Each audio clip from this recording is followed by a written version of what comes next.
So today is going to be my 4-week post-op breast augmentation video. So it has been 4 weeks. I want to update you how things have been going, things like that, but I mostly want to cover breast implant size and how to choose your breast implant size and what to go with. So that's going to be like our main topic. But before I begin, any questions about what I had done, things like that, my stats are going to be in the description below, who my doctor was, things like that, just so that I'm not repeating myself in every single video. Okay, so a really quick update. I've been healing well. The steri strips have come off of my incision completely. The incision looks well.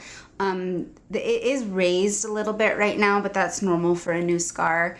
They do stitches inside as well, like mostly inside. It's kind of just bulged because of those stitches that will dissolve. Anyway, yeah, so there's that. I feel like it's not as painful like when I get in and out of bed. I talked about before, like when you're laying down, like at night when you're sleeping, when you're laying down for that long, when you first sit up, having your implants like drop, like it hurts. So, but that doesn't hurt as much anymore. Sleeping has gotten a lot easier. I went back to the gym on Monday, so that was like 3 weeks and 3 days post-op. I just focused on cardio, like just walking, not running cardio, and lower body was good. I lost a lot of my PRs with stamina and weights, things like that. I tried to just take things easy, but it went well. It went okay.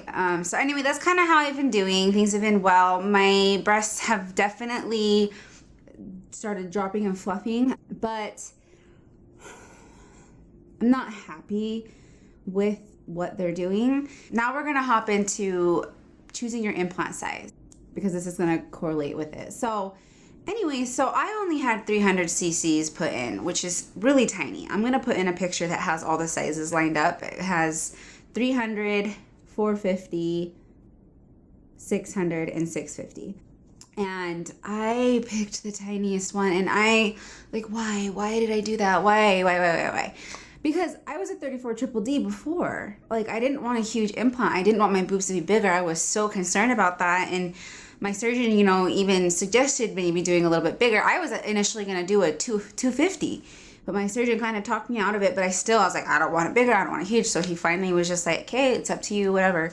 So anyway, so I did a stupid 300 and like I regret it so much. You guys need to think that when you pick your implant size, it's not like that implant is going to be outside of your boob, if that makes sense. Like, it's not like that implant is going to be adding to your boob. That's not how it is. But you have to keep in mind, especially if you do under the muscle, you have to keep in mind that your body eats some of it, if that makes sense. So the implant is actually under layer, so it's inside your body more. So when you're picking such a small implant, like, it's not. So at first it was great because they were higher up. So at first it plumped, but now that they've dropped, like, I feel like I'm not getting like gapping yet, but like close to it.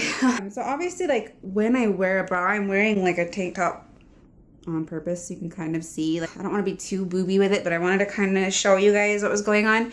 So like, obviously in a bra, like, it's fine. I'm not getting any gapping or anything, which is what I wanted to fix. But without a bra, it's like, it looks like I didn't do anything. And so it's like, I paid all this money to look exactly the same and not be happy with my results. So anyway, so I'm not meaning to like just vent, but I wanted to make this video so that you guys could learn from my mistake.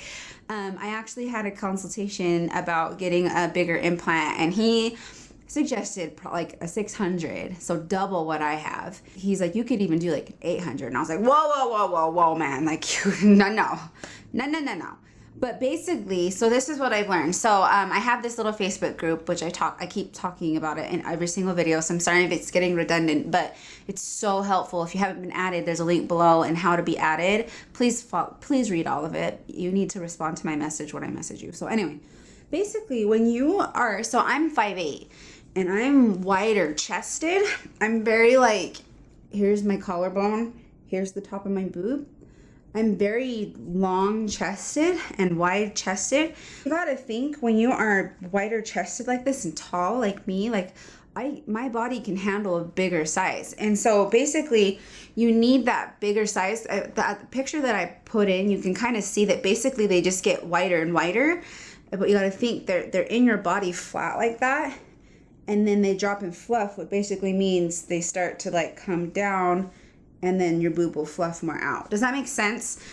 So basically, like the 600 in that picture, it's gonna be wider, and so it's gonna take up more space. So my 300 implant, like I can't even feel it. Like anytime that I go to my surgeon, he says the same thing. He's like, man, yeah, I can't even feel that implant in there.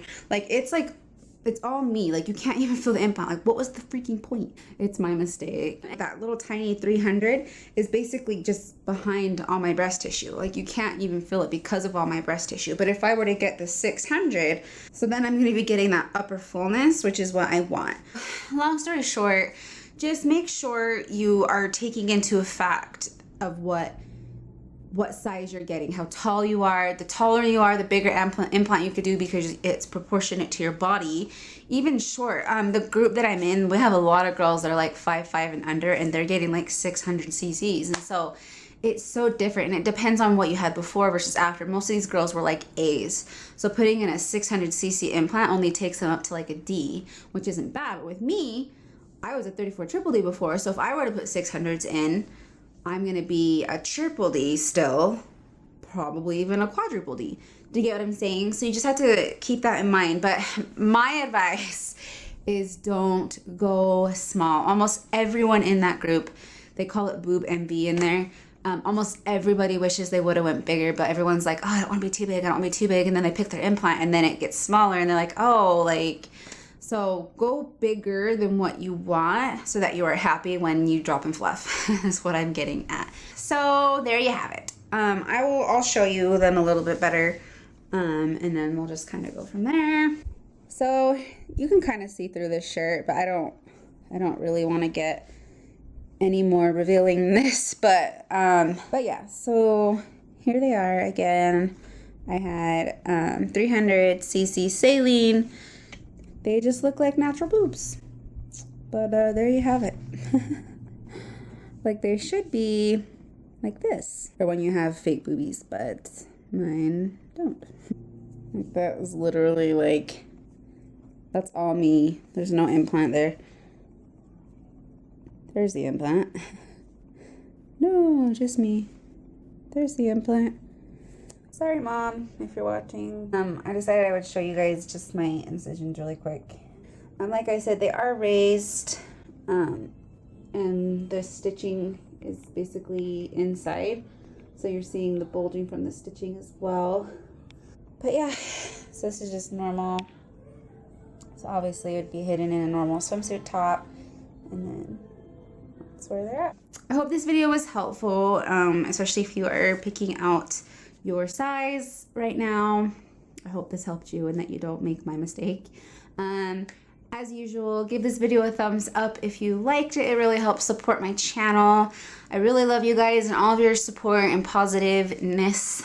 And yeah, all the links to my social media is in the description below.